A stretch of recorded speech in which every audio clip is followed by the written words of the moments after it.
peta bebe ribaia santa, bebe bebe todo fom. La peta bebe ribaia santa, bebe bebe todo fom. Utarayang unjogu magu miega kanjo ganto. Tafona yang unjogu magu miega kanjo ganto na tafona. Nanta sayobi, kasayobi, nanta sayobi, kasayobi, nanta diramo, kasayobi, nanta diramo, kasayobi, nanta sayobi, kasayo. Kwana buta buga buga e kumbia, kwana maga yambuga e kumbia, na buta buga buga e kumbia, kwana maga yambuga. Kwana buta buga buga e kumbia, kwana maga yambuga e kumbia. Kumuntantonge sinyeo ya singore nune baywa. Kumuntantonge sinyeo ya singore nune baywa. Le fonio a une très grande importance dans cette région, particulièrement dans la commune de Bukumbe, en matière de lutte contre l'insécurité alimentaire. D'abord, le fonio intervient lors de la période de soudure, au moment où les populations, les paysans n'ont pas encore récolté les autres céréales.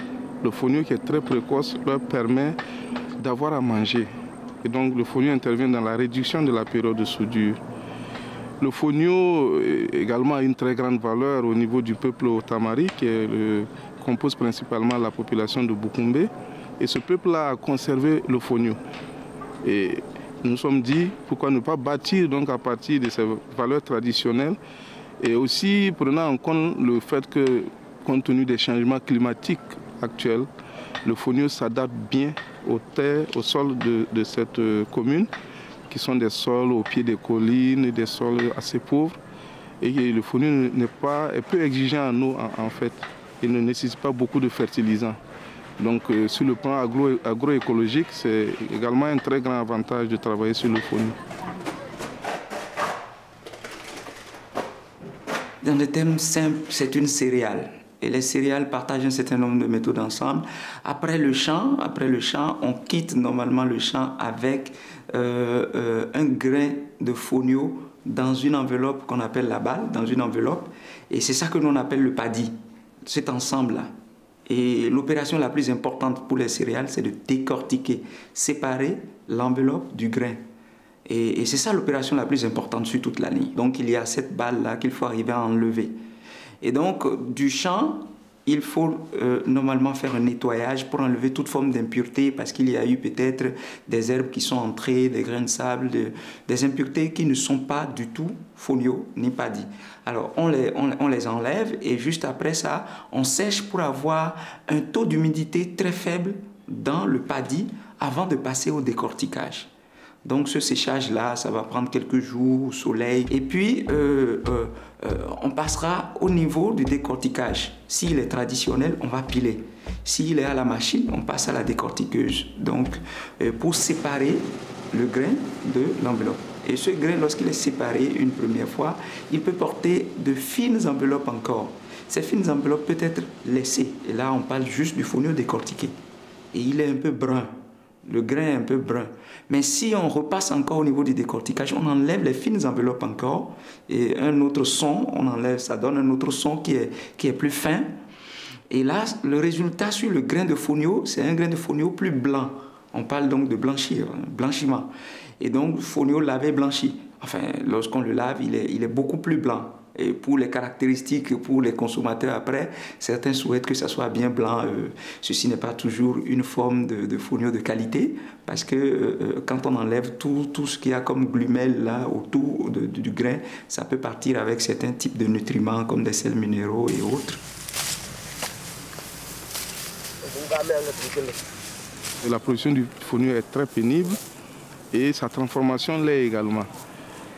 Mais malgré tout, les gens le produisent, mais ils sont également confrontés à un problème de revenus liés au fonio produit. Une fois que le fonio, des actions d'appui sont initiées en matière d'allègement de la pénibilité des tâches liées à la production, il y a la transformation qui permettrait d'avoir du fonio de qualité. Et une fois que des prix rémunérateurs sont trouvés pour le fonio, et cela va booster la production en réalité. La valeur traditionnelle que le fonio conserve au niveau de ce peuple Otamari et l'état des sols, le climat de la zone et tout ça a permis donc que le fonio ne soit pas totalement abandonné. Donc nous nous sommes dit, quand on regarde, on a fait une étude de contexte, et cette étude a montré que parmi les céréales qu'on pourrait produire dans les communes d'intervention de notre programme, il y en a 4. À Bukumbe, il n'y a que le fonio qui s'adapte assez bien au sol, à l'état des sols de cette commune. Et comme les populations de la localité l'ont conservé, ne l'ont pas totalement abandonné, on s'est dit, mais on peut agir sur le fonio qui peut intervenir donc dans la réduction de l'insécurité alimentaire au niveau de cette commune.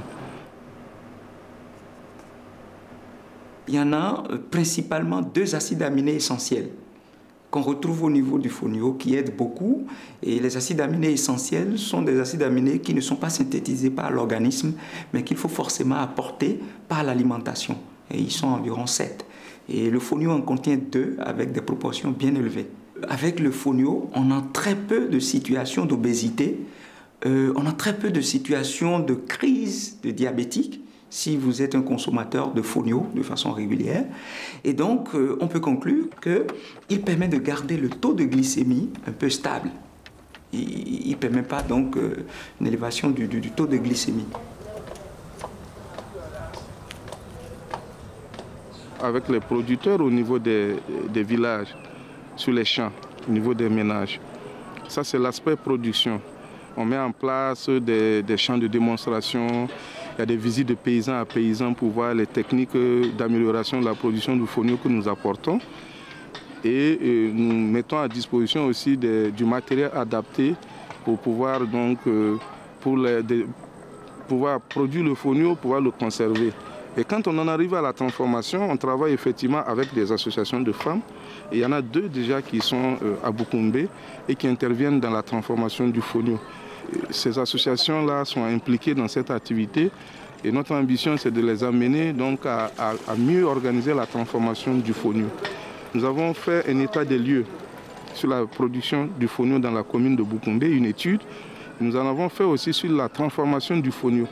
Et ces états des lieux nous ont permis de mieux comprendre les différentes problématiques autour de ces 2 sous-volets, et la production et la transformation du fonio. Et donc avec les associations de femmes que nous avons rencontrées, nous intervenons pour organiser cette transformation dans les meilleures conditions.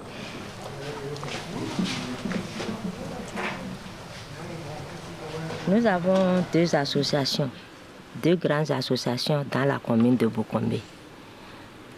Union des femmes pour le développement de Bukumbe, UFIDEB Yenta, et Tukuna, notre 2e association.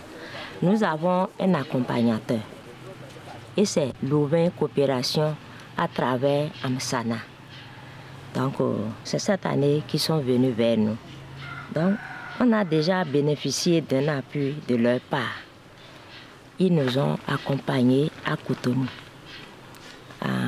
pour faire la promotion du fonio. Donc vraiment, nous tirons chapeau à Amsana.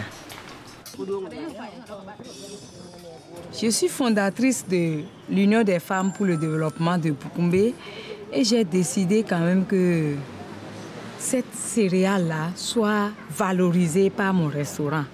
Donc c'est par mon restaurant, tous les clients arrivent à connaître qu'est-ce que c'est que le fonio, soit par la bouillie, par la pâte blanche, la pâte rouge ou le couscous de fonio. Et là, on attend la pintade. On a l'impression que la pintade, elle est en train Notre ambition actuellement dans le cadre de notre programme, c'est d'amener les populations à se relancer dans la culture du fonio pour avoir des stocks de fonio qui vont servir pour l'autoconsommation, mais aussi pour la commercialisation. Mais cette commercialisation, nous ne voulons pas, dans un premier temps, aller au-delà forcément de la région et du pays.